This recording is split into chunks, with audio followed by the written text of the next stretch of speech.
Grizzly is actually making a video over the gunmetal update. That isn't sarcastic. Yeah, I am. So we got a lot of stuff in the gunmetal update. We got some new maps, a ton of new skins, we've got contracts, all sorts of crazy stuff, a bunch of weapon changes. What are we going to be going over this video? We're going to be going over that stuff? Well, we're going to be going over the airstrike.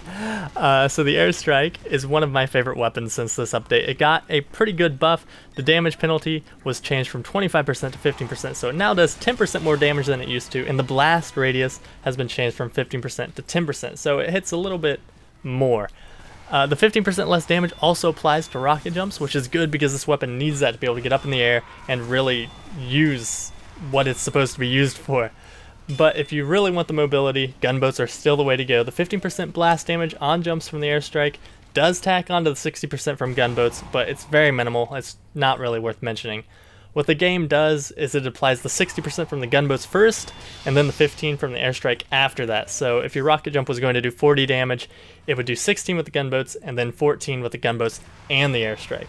I was hoping that the percentages would stack for a combined 75% damage reduction, but then you'd have soldiers like bouncing around the map doing all these crazy rocket jumps that never cost more than 10 health per rocket. And this weapon's already pretty ridiculous considering it can do jumps like this and still have 5 rockets left to fire. Combine those new buffs with the fact that you can get off 4 rockets in a little over 1 second, and that makes this weapon good. Like, not just decent, but a legit side grade to the stock rocket launcher. Before the update, it was pretty gimmicky. It was really only used with the base jumper, and the damage penalty was pretty severe, and it made it pretty tough to kill people with. In my opinion, the airstrike is perfect for people like me who love to get up in the air, rocket jump, and just like rain down rockets on their opponents. So let's kind of compare it to the other primaries that people use and the primaries that also were changed in this update a little bit. So the Liberty launcher did get a buff, 25% increase on the clip size, and it still has the 25% less damage from rocket jumps. But I don't know, that's not really a big deal to me because with the airstrike, you get 1 kill and you gain that extra 25% clip size, and you can also gain 50% more clip size and 75% and 100. So you can double your clip size with the airstrike. You can't do that with the Liberty launcher. And with the airstrike, you still deal more damage. The rockets may be slower, but in my opinion, the damage is definitely worth it. The black box got a pretty heavy nerf, only holds 3 rockets. So if you're wanting to jump, it's really not the best option because you jump up in the air, you only have 2 rockets left. So you really need to make those count.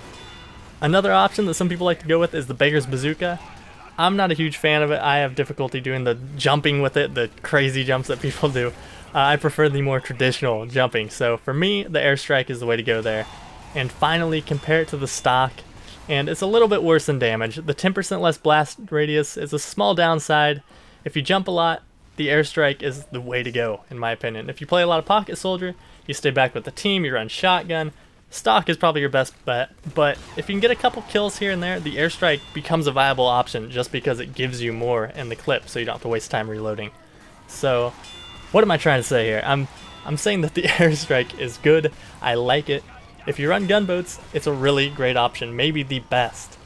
But as always, I'm curious to hear your opinions on this topic, on the new airstrike, as well as all the other weapons that were changed in the update. So please leave a comment down below on that sort of stuff. Other than that, I want to thank you guys for watching. I really appreciate it, and I will talk to you all later. Have a good one, guys. Bye. This is Heavy Weapons Guy. Thank you for watching Grizzly Berry. Now click that little red button. Ha!